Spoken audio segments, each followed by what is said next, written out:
आज हम ज्योग्राफी पढ़ने की कोशिश करेंगे कि पता करेंगे कि ज्योग्राफी जो विषय है जिसका हिंदी पर्यायवाची भूगोल कहलाता है। तो ज्योग्राफी जिसका हिंदी पर्यायवाची भूगोल कहलाता है। भूगोल भी अगर ध्यान से देखा जाए तो दो शब्दों से मिलकर बना है, एक भू और एक गोल। भू का अर्थ होता है पृथ्वी और गोल का अर्थ होता है गोलाकार। यानी कि भूगोल के अंतर्गत भूगोल का आशय ये है कि पृथ्वी क्या है, गोलाकार है। वही जो ज्योग्राफी शब्द है, अगर इस ज्योग्राफी शब्द की बात करें तो सबसे पहले इसकी खोज इरेटास्थनीज नामक एक भूगोलविद ने 243 ईसा पूर्व के आसपास की थी, जिसका अर्थ भी अगर लगाया जाए जो एक ग्रीक भाषा है। अगर इस ग्रीक भाषा को भी दो भागों में बांटा जाए तो एक जियो और एक ग्राफी। जियो का भी अर्थ अगर समानता देखें तो पृथ्वी होता है, और वही ग्राफी जो विवरण को मदद करती है यानी डिस्क्रिप्शंस को बताती है।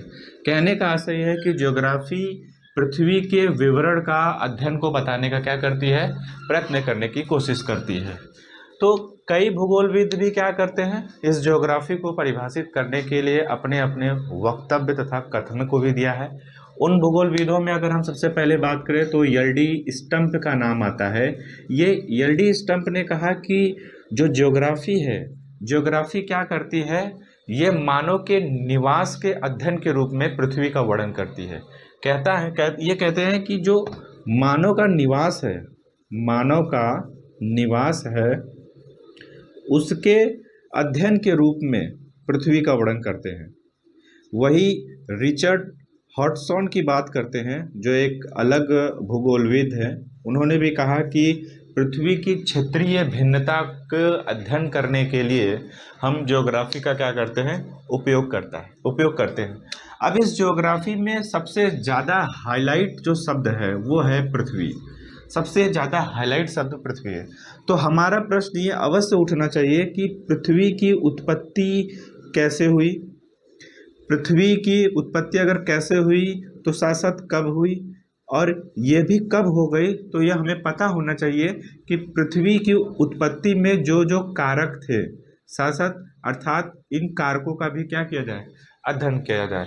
4.5 अरब वर्ष पहले पृथ्वी की उत्पत्ति हुई। अब पृथ्वी के उत्पत्ति में जो कारक विद्यमान थे उसका अध्ययन तभी हमें पता चल पाएगा जब हम भूगोल के भौतिक शाखाओं वाले क्षेत्रों में जाए। भूगोल के भौतिक शाखाओं के क्षेत्र के अंतर्गत का मतलब ये हुआ कि हम पृथ्वी की आंतरिक संरचना को समझने का कोशिश करें कि पृथ्वी की जो उत्पत्ति है किन किन कारकों से हुई। अगर जैसे हम बात करें कि पृथ्वी की आंतरिक संरचना में हम बात करें कि अगर हम मान लें कि ये जो पृथ्वी है, हम पृथ्वी को मान ले, एक ऐसी पृथ्वी बना ले। वैसे पृथ्वी तो गोलाकार होती है। थोड़ा सा पृथ्वी को अगर हम मान ले, पृथ्वी के अगर हम भागों को देखें तो जो 0 से लेकर 33 किलोमीटर तक का क्षेत्र होता है वह पृथ्वी का ऊपरी परत जो कहलाता है उसको भूपृष्ठ कहते हैं या इसी को भूपटल या क्रस्ट भी कहते हैं इसे। जो 0 से 33 किलोमीटर का क्षेत्र के बाद जो लगभग 2900 के क्षेत्र के आसपास का एरिया होता है, किलोमीटर के आसपास का एरिया होता है, इस एरिया को हम मेंटल या प्रवार कहते हैं हिंदी में। बाकी जो 2900 से लेकर पृथ्वी के त्रिज्या तक जो 6371 किलोमीटर का जो पृथ्वी का त्रिज्या है, वहाँ तक के जो क्षेत्र होते हैं उसे हम कोर कहते हैं। क्या कहते हैं? कोर कहते हैं। तो पृथ्वी का इस तरह से, पृथ्वी की आंतरिक संरचना का इस तरह से छोटे छोटे किलोमीटर के अंतर्गत उसका विभाजन किया जाता है। अगर हम बात करें कि इन पृथ्वी की आंतरिक संरचना में ऐसे कौन से कारक थे जिनके बारे में हमें पता चले कि ये आंतरिक संरचना कैसी थी, तो भूगोलविदों ने अपने कई नियमों और कई कानूनों को प्रदर्शित किया है। अगर इसमें हम बात करें जैसे कि दो चीज़ों को हम बात कर सकते हैं कि इन्होंने दो चीज़ों को मुख्य बनाया है। पहला तो इन्होंने बताया कि जो पृथ्वी की आंतरिक संरचना है, ये जो पृथ्वी की आंतरिक संरचना है, इसको दो तरीके से इन्होंने बताया कि एक इन्होंने प्रत्यक्ष साक्ष्य दिया है और एक अप्रत्यक्ष साक्ष्य दिया है। प्रत्यक्ष साक्ष्यों की अगर बात करें तो जो जैसे अमूमन प्रत्यक्ष साक्ष्य क्या होता है, जो हमें स्पष्ट रूप से दिखाई देते हैं, और अप्रत्यक्ष साक्ष्य अमूमन जो हमें स्पष्ट रूप से दिखाई नहीं देते, स्पष्ट नहीं दिखाई देते। अगर हम प्रत्यक्ष साक्ष्यों में बात करें तो हमारे पास दो स्रोत मद्देनजर आते हैं। एक आता है खुदाई, केंद्र भूपटल से लेकर पृथ्वी के त्रिज्या तक उसकी खुदाई करें, ड्रिलिंग। दूसरा, हम ज्वालामुखी साक्ष्यों से क्या करें, उसकी कारकों को पता करने की कोशिश करें कि पृथ्वी किन खनिजों से मिलकर बनी हुई है, अर्थात किन यौगिकों से मिलकर बनी हुई है, तो उसको हम जानने का क्या करें, कोशिश करें। ये वोल्केनो कहलाता है। वही अप्रत्यक्ष साक्ष्यों की बात करें जो हमें स्पष्ट रूप से दिखाई नहीं देता, तो इन अप्रत्यक्ष साक्ष्यों के रूप में हम अन्य कारक जैसे ताप, दाब, घनत्व, आयतन, इन सभी चीज़ों को क्या कर सकते हैं, इसमें शामिल कर सकते हैं। दूसरा अगर बात करें तो उल्का पिंड को भी हम क्या कर सकते हैं, इसमें शामिल कर सकते हैं, क्योंकि ये जो उल्का पिंड है, ये उल्का पिंड क्या है, जब ये उल्का पिंड जिन पदार्थों से मिलकर बनी हुई है तो ये माना जाता है कि वही पदार्थ पृथ्वी के भी निर्माण में क्या हो, अपनी योगदान निभाई। वही दूसरी बात, एक भूकंप को भी क्या करते हैं, एक साक्ष्य के रूप में माना जाता है। भूकंप इसलिए साक्ष्य माना जाता है कि भूकंप से निकलने वाली जो तरंगे हैं, इन तरंगों का पृथ्वी के जो आंतरिक संरचना में जो गमन है, जो विचलन है, वह हमें यह बताता है कि पृथ्वी की आंतरिक संरचना क्या वास्तव में ठोस है, क्या अर्ध ठोस है, या गैसीय अवस्था में पृथ्वी का जो आंतरिक संरचना विद्यमान है। अगर हम पहले प्रत्यक्ष साक्ष्यों की तरफ जाने का प्रयत्न करेंगे, एक एक साक्ष्य लेने की कोशिश करेंगे। पहले हम बात करते हैं प्रत्यक्ष साक्ष्य में।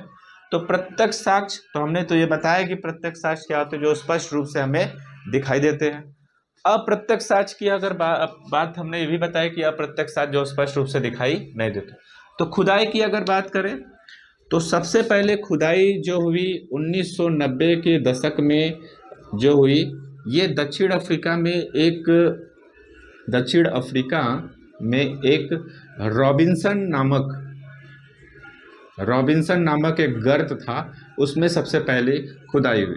लेकिन ये खुदाई जब भूपटल से पृथ्वी के केंद्र की तरफ हुई तो महज सिर्फ ये 6 किलोमीटर ही खुदाई हो पाई, जो पृथ्वी के जो केंद्र बिंदु है, जो त्रिज्या है 6371 किलोमीटर, उसके तुलना में काफ़ी नगण्य है। तो इससे पता ये चला कि जो पृथ्वी की आंतरिक संरचना है, अर्थात जो हम भूपटल से पृथ्वी की त्रिज्या की तरफ जो खुदाई कर रहे हैं, इसमें यह पता चला कि ये दाब, पृथ्वी का जो आंतरिक संरचना है काफ़ी दाब युक्त है, अर्थात काफ़ी ठोस अवस्था में है, क्योंकि खुदाई महज सिर्फ 6 किलोमीटर हुई। आगे भी खुदाइयाँ हुई, कोला गर्त के लगभग आसपास 12 किलोमीटर से ज़्यादा हुई। कई गर्त हैं, अटलांटिक की बात करें, प्रशांत क्षेत्रों में भी हैं, तो बहुत सारे गर्त की बात करते हैं। एक गर्त जो है प्रशांत महासागर मेरियाना गर्त है, जो 11 किलोमीटर के आसपास लगभग काफ़ी गहरा गर्त है। तो अगर ये खुदाई से हमें सिर्फ यह साक्ष्य मिलता है कि ये पृथ्वी का जो आंतरिक संरचना है वो काफ़ी ठोस और दाबयुक्त है, जिसके कारण उसकी खुदाई अधिक से अधिक नहीं की जा सकती। लेकिन जो इसमें दूसरा जो साक्ष्य है मिला हमें, जो ज्वालामुखी की बात करते हैं, ज्वालामुखी को अगर हम परिभाषा के रूप में परिभाषित करने का प्रयत्न करें तो ज्वालामुखी जो है पृथ्वी के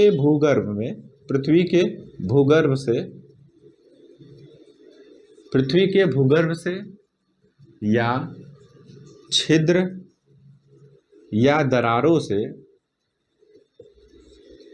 से निकलने वाले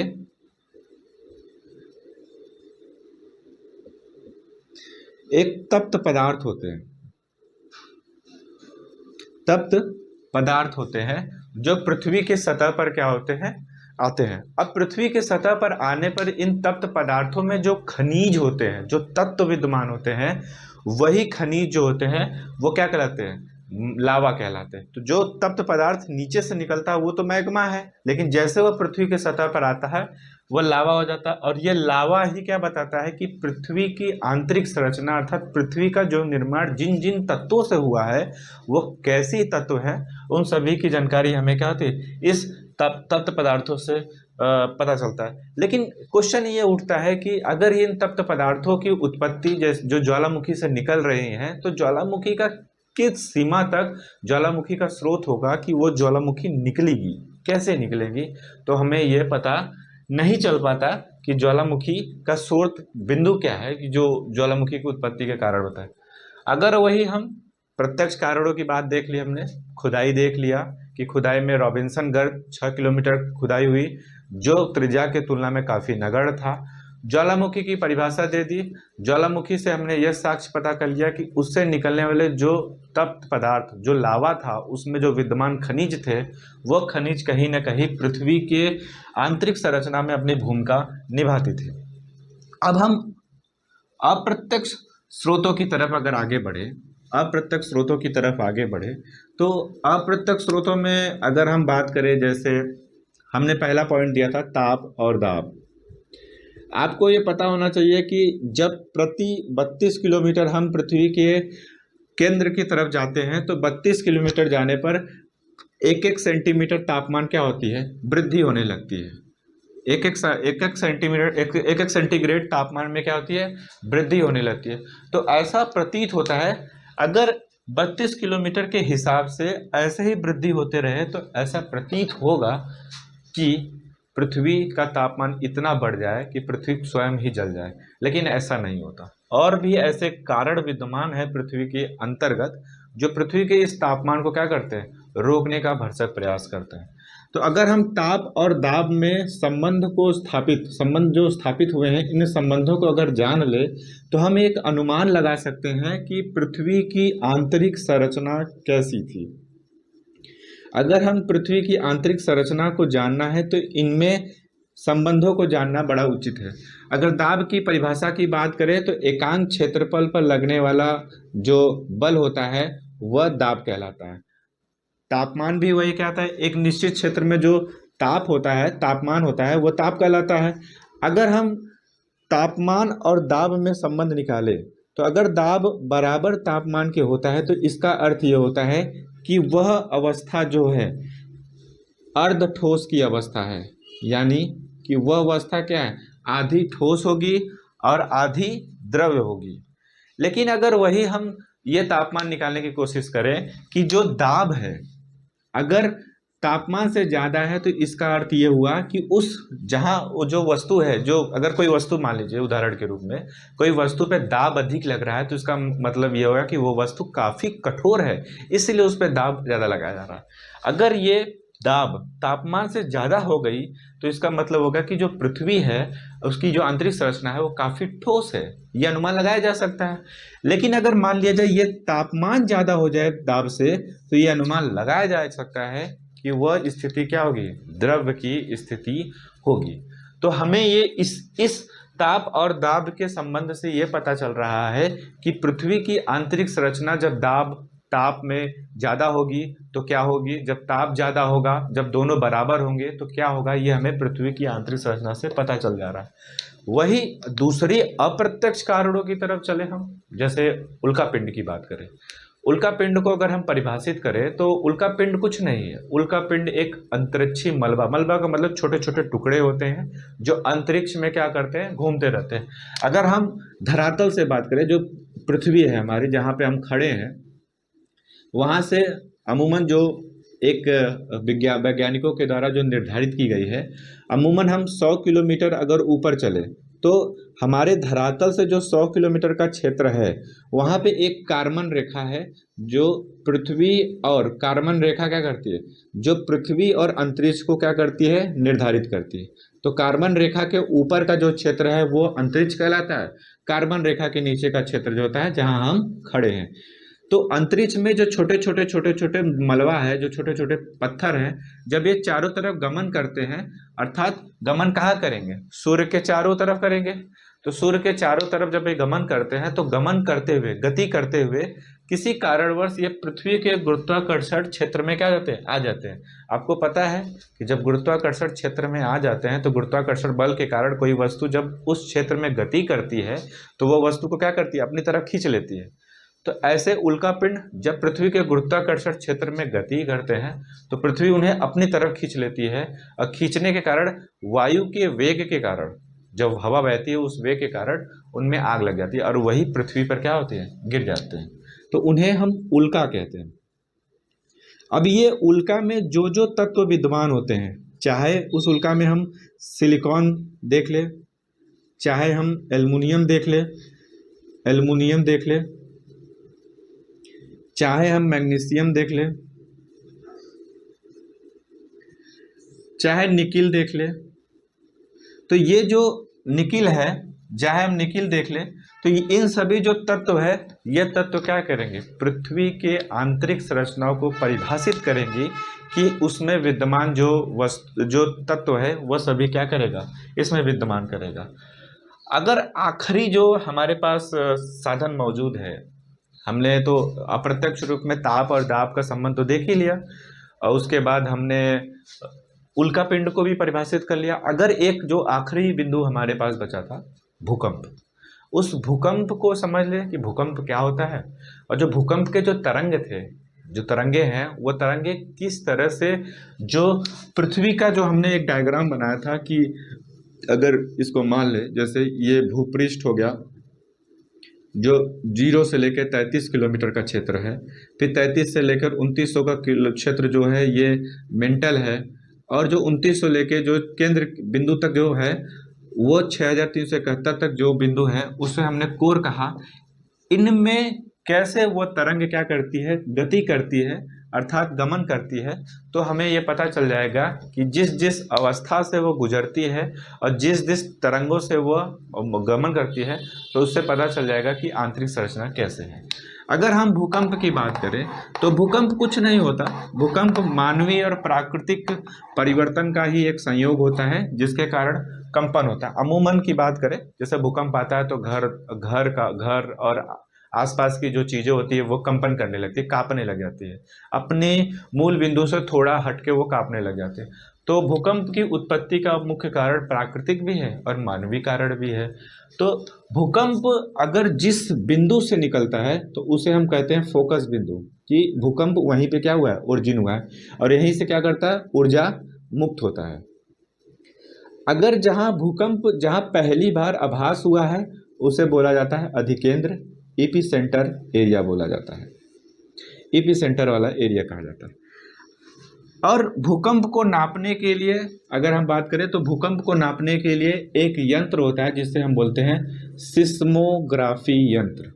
इस सिस्मोग्राफी यंत्र के माध्यम से भूकंप जो जितनी तीव्रता होती है, भूकंप की जो भूकंप उत्पन्न होता है उसकी जितनी तीव्रता होती है, उस तीव्रता को हम नापने का क्या करते हैं, भरसक प्रयास करते हैं।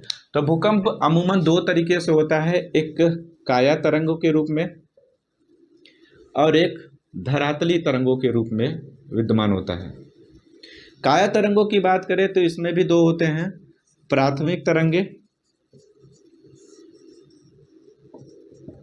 और द्वितीयक तरंगे।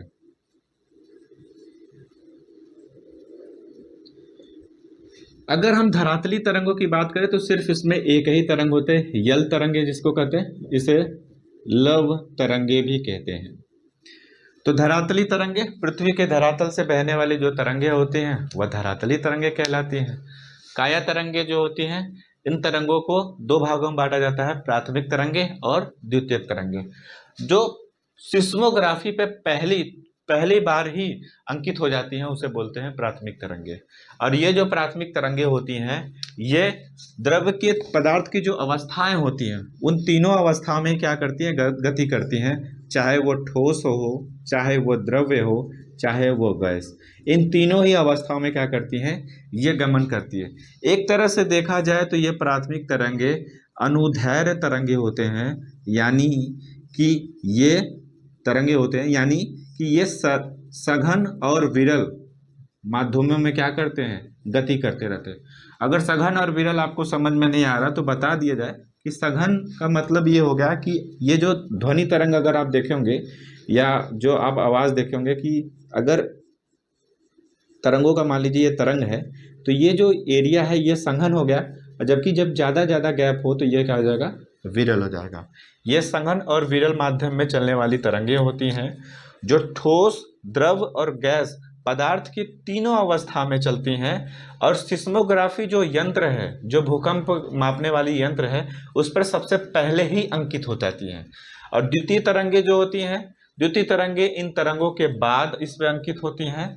और ये तरंगे श्रृंग और गर्त के रूप में चलती हैं, अर्थात ये ऐसे चलती हैं। श्रृंग जो है, अगर मान लो ये बिंदु है तो ये श्रृंग हो गया, ये गर्त हो गया, ये श्रृंग हो गया तो ये गर्त हो गया। तो इस पैटर्न पे ये चलती है और ये सिर्फ ठोस अवस्था में ही चलती हैं। और ये सिर्फ केवल ठोस अवस्था में चलती रहती। जो इनका वेग होता है वो 6 से 14 किलोमीटर के आसपास प्रति सेकंड के आसपास ये गमन करती है। तो अब जब हम भूकंपीय तरंगों का जब अध्ययन कर ले तो हम जाने कैसे कि पृथ्वी की आंतरिक संरचना में ये जब गमन करेंगी जिन जिन क्षेत्रों में, वो क्षेत्रों को कैसे जानेंगे, कैसे समझेंगे कि वो क्षेत्र ठोस है, वह क्षेत्र गैस है, वह क्षेत्र अर्ध ठोस है, कैसे समझ में आएगा। तो इसके लिए हम समझने का प्रयत्न यह करेंगे कि हम पृथ्वी का एक रासायनिक रूप से विघटन करें, रासायनिक रूप से उसका पूरा वर्गीकरण करें। जैसे मान के चले हम कि एक पृथ्वी है, ये बड़ी सी पृथ्वी है। पृथ्वी का जो 0 से लेकर 100 किलोमीटर का क्षेत्र है इसे स्थल मंडल का मान लिया जाता है। यह स्थल मंडल है। तो इस स्थल मंडल है और 0 से लेकर 200 किलोमीटर का जो क्षेत्र, हम रासायनिक वर्गीकरण कर रहे हैं, तो 200 किलोमीटर का जो क्षेत्र है इसे माना जाता है कि ये दुर्बल मंडल है, अर्थात स्टेनोस्फीयर है। और 200 से 2900 किलोमीटर का जो क्षेत्र है इसे मान लिया जाता है कि यह मध्य मंडल है। और जो 2900 से लेके जो केंद्र तक है पूरा 6371 किलोमीटर तक है, इसे मान लिया जाता है कि ये पूरा कोर बिंदु है। अगर स्थल मंडल की बात करें तो ये तरंगे, ये जो P और S तरंगे हैं, दोनों की गति क्या होती है, यहाँ पे तीव्र होती है। गति तीव्र होने के कारण यहाँ पे वो आसानी से क्या होते हैं, पाए जाते हैं। तो इसका अर्थ है कि जब ये दोनों आसानी से यहाँ पाए जाएंगे तो जो P तरंगे थे वो तो पदार्थ के तीनों अवस्था में जाती थी, S तरंगे सिर्फ ठोस अवस्था में जाने जाते थे। तो इसका ये अनुमान लगाया जा सकता है कि जो स्थल मंडल है, जो 0 से 100 किलोमीटर वाला जो क्षेत्र है वह ठोस हो सकता है, यह अनुमान तो लगाया जा सकता है। दूसरी बात, अगर इन क्षेत्रों में जो 200 किलोमीटर का क्षेत्र है, अचानक P और S की जो गति होती है उसमें कमी आ जाती है। जब P और S की गति कम होने लगेगी तो इसका मतलब ये अनुमान लगा लिया जाए कि दाब क्या हो रहा है, कम हो रहा है, और तापमान भी अभी कमी है। तो दाब और ताप, जो हमने ताप और दाब में जो संबंध पढ़ा था, अब वो वाली कंडीशन, वो स्थिति आ रही है। तो ये अनुमान लगाने में ये जाना चाहिए कि ये अवस्था क्या है, गति कम होने के कारण इसे इस अवस्था में अर्ध ठोस वाली अवस्था कहा जा सकता है। और इसे एक नाम से ये भी माना जाता है कि ये निम्न वेग का मंडल कहलाता है, क्योंकि यहाँ पे P और S जो तरंगे हैं उनकी गति क्या हो जाती है, अचानक कम हो जाती है। तो इसे निम्न वेग का क्षेत्र, इसीलिए इसको दुर्बल मंडल माना जाता है कि कमजोर मंडल है। अचानक यहाँ पे फिर देखा जाता है जो P तरंगे होती है वो क्या होती है, P तरंगे अचानक क्या होती है, तीव्र रूप से गति करती है। जब P तरंगे गति कर रही है तो इसका अर्थ ये हुआ कि P तरंगे तो गति कर रही है, लेकिन S तरंगे 105 डिग्री के आसपास गायब सी हो जाती हैं, यानी कि ये अवस्था क्या है, ठोस नहीं है। P तरंगे तो गति कर रही है लेकिन S तरंगे गायब से हो गई, तो यानी कि ये अवस्था ठोस नहीं है। यानी हो सकता है कि यह अवस्था द्रव्य हो या अर्ध ठोस अवस्था हो। लेकिन जब आगे कोर की अवस्था में जाते हैं तो P और S पुनः आते हैं, तो ये पता चलता है कि यह अवस्था क्या है, ठोस है। तो हम इन सारे साक्ष्य जो भूगोलविदों ने साक्ष्य दिए, प्रत्यक्ष साक्ष्य दिए, अप्रत्यक्ष साक्ष्य दिए। प्रत्यक्ष साक्ष्यों में हमने खुदाई की बात की, ज्वालामुखी की बात की। अप्रत्यक्ष साक्ष्य में हमने ताप दाब के संबंधों को जाना और उल्कापिंड के परिभाषाओं को जाना, भूकंपों को जाना, भूकंप के तरंगों का प्रवाह देखा, किस तरह से जो पृथ्वी की भौतिक वर्गीकरण, भूपटल, मेंटल और कोर को समझा, साथ ही साथ उसके रासायनिक वर्गीकरण को समझा, स्थल मंडल, दुर्बल मंडल, मध्य मंडल और कोर को समझा, और ये जानने का भरसक प्रयास किया कि पृथ्वी की आंतरिक संरचना किन किन तत्वों और किन किन कारकों से बनी है, क्योंकि जो मनुष्य है उस पृथ्वी पर क्या करता है, निवास करता है, और मनुष्य के लिए जरूरी है कि वो पृथ्वी की आंतरिक संरचना का अध्ययन करे।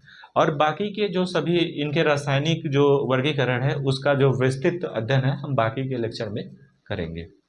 धन्यवाद। Thank you.